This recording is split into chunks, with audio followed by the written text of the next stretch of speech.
أعزائنا المشاهدين، أهلا وسهلا ومرحبا بكم. لا تنسوا الاشتراك في القناة وتفعيل الجرس حتى يصلكم كل جديد.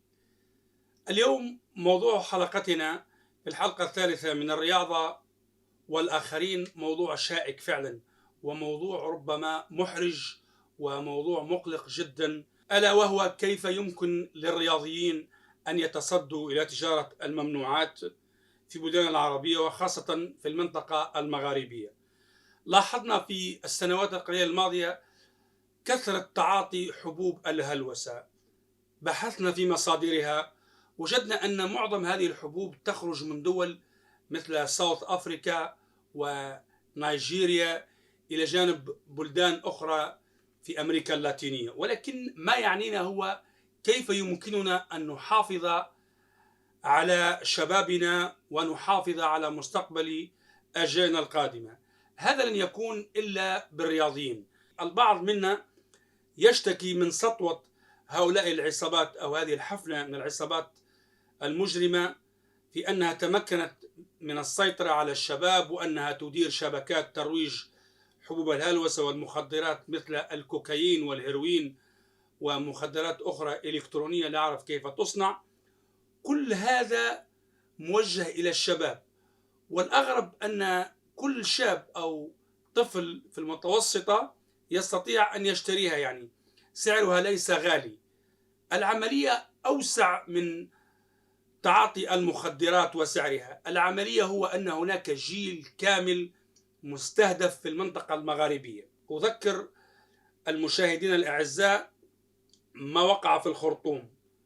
قبل أن تقع الحرب الأخيرة في الخرطوم هناك مئات الأطنان ضخت في الخرطوم من حبوب المهلوسة وجميع أشكال المخدرات لتغييب الشباب السوداني، ونجحوا إلى حدود ما وتمكنوا من الاستفراد بالخرطوم 3 ولايات كبرى، يعني تقريبا عدد سكان تونس 12 مليون نسمة. وقع تهجير معظم سكانها من بيوتهم وحرق هذه البيوت، لأن الشباب غيب نتيجة تحولات سياسية وقعت في السودان، وخلافات سياسية في الأساس هي التي أدت إلى ما يحصل في السودان اليوم. المخدرات التي نراها الآن ويتكلم عنها الكثيرون ونسمع عنها الكثير خاصة في الصحف والمجلات ونشرات الأخبار والسوشيال ميديا، وآخرها الصفقة الكبيرة قبل فترة طويلة التي تمكنت رجال الأمن في الجزائر من التصدي إلى شحنة كبيرة من المخدرات لا تحصى ولا تعد. نحن لا نتحدث عن الملايين التي ستباع بها، ولكن نتحدث عن تأثيرها على الشباب وكثرة الإجرام في الأحياء، وكذلك ما يطلق عليه البراكاج في تونس أو في كازابلانكا أو في الجزائر هو يقع نتيجة تعاطي هكذا أنواع من مخدرات. أعود إلى مسألة كيف يستطيع الرياضيون أن يتصدوا لهؤلاء الحفلة من المجرمين وهؤلاء الآثمين في حق الشعوب، لأن هؤلاء شنوا حرب شعواء على الشباب المغاربي في طرابلس، في تونس، في الجزائر، في المغرب، بالتحالف مع شبكات تهريب دولية مرتبطة بمخابرات أجنبية ومرتبطة بجهات تعادي الإسلام وجهات تعادي العروبة وجهات تريد أن تبقى المنطقة المغاربية منطقة هشة. يريدون أن يحولوا المنطقة المغاربية إلى منطقة هشة. والشباب الرياضي الذي يتعاطى في الكاراتيه والكينغ فو والجودو والبوكس موجود في هذه الأحياء الشعبية التي باعوا فيها هذه الممنوعات، وهم يستطيعون أن يتصدوا إلى هؤلاء المجرمين تبليغ عنهم، لأن هؤلاء لا يعترفون بأي قانون. أغلبهم مطلوبون العدالة ولكن يتخفون. على الشباب الرياضي أيضا أن يتجمع ويمنع تعاطي المخدرات في حيه. كل جماعة رياضية تحارب هذه الآفة جنب المعلومات عنهم ومراقبتهم في كل مكان في الحي. وإذا الأب أو الأم لاحظ تغيير في سلوك ابنهم خاصة يتحول إلى عصبي، فما عليهم إلا أن يتأكدوا من أن ابنهم لا يتعاطى هذه المهلوسات. يجب على الآباء أن يستفيقوا ويستيقظوا. الابن لا يستحق فقط الأكل واللباس، الابن والبنت يستحقان الرعاية، وهذه الرعاية لن تكون إلا بالمراقبة عن قرب، خاصة لأطفال الثانويات، وهم الجيل الذي سيقود هذه المنطقة بعد 10 أو 20 سنة أو 30 سنة. يجب أن تقتنع بأن هذه البنت أو هذا الولد هو مستقبل هذه الشعوب. من غير المعقول أن نبقى مكتوفي الأيدي. وأنا الآن أوجه كلامي إلى كل الرياضيين وهم قادرون على التصدي لهؤلاء المجرمين، وعليهم أن يبلغوا الأمن عن كل تحركاتهم المشبوهة، وكل شاب يظهر عليه الثراء الفاحش وهو لا يعمل، وهو لا يقوم بأي نشاط تجاري ولا حتى يعمل في السمسرة، عليهم أن يدركوا جيدا أن هذا الشخص بنسبة كبيرة ليس سوي. لذا مراقبته مهمة جدا. وعلى الأولياء أيضا أن يراقبوا أبنائهم ليس فقط في المنزل أمام الثانويات. يجب أن نفتح أعيننا على الرياضيين، وأنا أؤكد على الرياضيين أن يدركوا أهمية هذه المرحلة الخطيرة. هذه العصابات التي لا تدين بأي دين، وهي عصابات أيديولوجية جاءت لتدمر هذه المنطقة من العالم بعدما عجز الاستعمار وعجزت كل المؤامرات على تفتيتها عبر التاريخ. هذه الأمة هي أمة واحدة وتستطيع أن تعيش مثل ما عاش أسلافها. أسلافنا تخلصوا من الاستعمار ونحن علينا مواصلة نهجهم، لأن الخونة كثيرون، خاصة أولئك الذين يدعون بتمثيل حقوق الإنسان. هم لا يمثلون حقوق الإنسان. تصور يبيعون المخدرات إلى طفل عمره 11 عاما و12 عاما، وهؤلاء الحقوقيون المزيفون لا يتكلمون أبدا.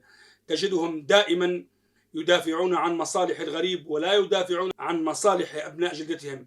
لذا فالرياضيون هم الأمل في هذه المعركة ضد المخدرات، هم الذين سيوعون الشباب، هم الذين سيتعاملون مع وزارة الشباب، وكذلك العاملين في قطاع الأسرة في وزارات المرأة، هم الذين يستطيعون أن يتصدوا لهذه الآفة. يجب أن نكون يدا واحدة، وعلى كل الرياضيين أن يفتحوا العين. هناك بعض الأسر لا تستطيع أن تمنح ابنها حق حصص الملاكمة والكاراتي والجودو وهذه الرياضيات التي تبني الانضباط. فليس عيبا يا أخي إن استخدمتم هؤلاء اليفع 11 سنة 12 سنة 13 سنة، سيتعلم، سيكون سوي. وهذه فرصة لكم لتثبتوا ولاءكم لأوطانكم. الوطن لا يحافظ عليه إلا أبنائه. المنطقة كاملة مستهدفة من عصابات عالمية ومخابرات أجنبية، ولم تجد إلا في الشباب والمرأة كوسيلة لتدمير الشباب. كيف لمصانع في جنوب إفريقيا ونيجيريا وأمريكا اللاتينية أن تنتج مخدرات موجهة إلى المنطقة المغاربية ومصر تحديدا، وبأسعار زهيدة وبأسعار في متناول كل شخص؟ استيقظوا أيها الشباب، أيها الرياضيون، أيتها الرياضيات. واجبكم أن تحموا الشباب من هذه الآفة. يجب أن تتركوا الصلاة وتجولوا في الأحياء، لا أقول الفقيرة، في كل الأحياء، وتتقربوا من الشباب أكثر وتمنحونهم فرصة في تعاطي الرياضة. وعليكم أيضا أن تتعاملوا مع الأمن. هذه ليس كما يقال قواد، لا، هذه حفاظ على أرواح الناس. أنت كرياضي مسؤوليتك أن تحافظ على البدن، الجسم، فما بالكم في جسم طفل عمره 11 سنة و12 سنة تأتيه مخدرات مصنوعة في ساوث أفريقيا ونيجيريا. هذه عصابات عالمية محاربة في أوروبا وفي بريطانيا وفي كل مكان. تخيلوا أن هناك شحنات تشق طريقها من جنوب أفريقيا وتتجاوز أدغال أفريقيا كلها والسحاري لتأتي إلى هذه المنطقة. على سكان المنطقة المغاربية أن يكونوا واعون.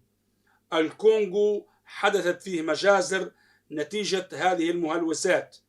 هناك قوة عالمية تريد من الكونغو أن ينهار ويتفتت، لذا ضخوا هذه المخدرات. وللأسف الشديد يستغل أبناء جلدتنا لبيع هذه المخدرات لشبابنا. عليكم أيها الرياضيون مشقة كبيرة في السنوات القادمة وفي الشهر القادم وفي الأسبوع القادم. عليكم أن تكونوا صارمين مع هؤلاء الباعة. عليكم أن تعطوهم العين الحمراء في وجهه، فهو يعرف جيدا عندما يعرف أنك مدرب في قاعة رياضية وتأتي أنت ومجموعة فقد تنظر إلى هذا البائع نظرة احتقار، فهو سيعرف جيدا أن الذي ينتظره ليس بجيد. عليكم أن تبلغوا الأمن عن كل تحركات هؤلاء الأوباش. لا ترحموهم. لا تقول هذا أخي وهذا ابن عمي وهذا ابن خالتي وهذا ابن جيراننا أمه مسكينة. صحيح أمه مسكينة، ولكن هو مجرم، مجرم ويجب أن يحاكم. عليكم أيها الرياضيون أن توعوا الشباب من مخاطر هذه الآفة، وكذلك على كل الإدارات الحكومية التي تعنى بالشباب أن ترافق الشباب وتمنعه من هذه الآفة، وتكون هناك حملات توعية تقوم بها وزارة التربية وكذلك ديوان الأسرة بالنسبة للأمهات والآباء، حتى يعرفوا جيدا هل أن ابنهم يتعاطى شكل من أشكال هذه المهلوسات وهذه المخدرات. عليكم بمحاربة تجار المخدرات سواء كان صغير أو كبير. الذي هو صغير اليوم سيكبر وسيصبح مجرم خطير، والذي هو خطير مكانه هو السجن. وإذا تعاملتم مع الأمن بحرفية ستلقوا بهم كلهم في السجون ولن يندم عليهم أحد. لا تأخذكم شفقة بهم، بلغوا عليهم الأمن أينما وجدتهم. وفي النهاية يجب على كل واحد منا أن يكون لديه آمال. أنا شخصيا لدي آمال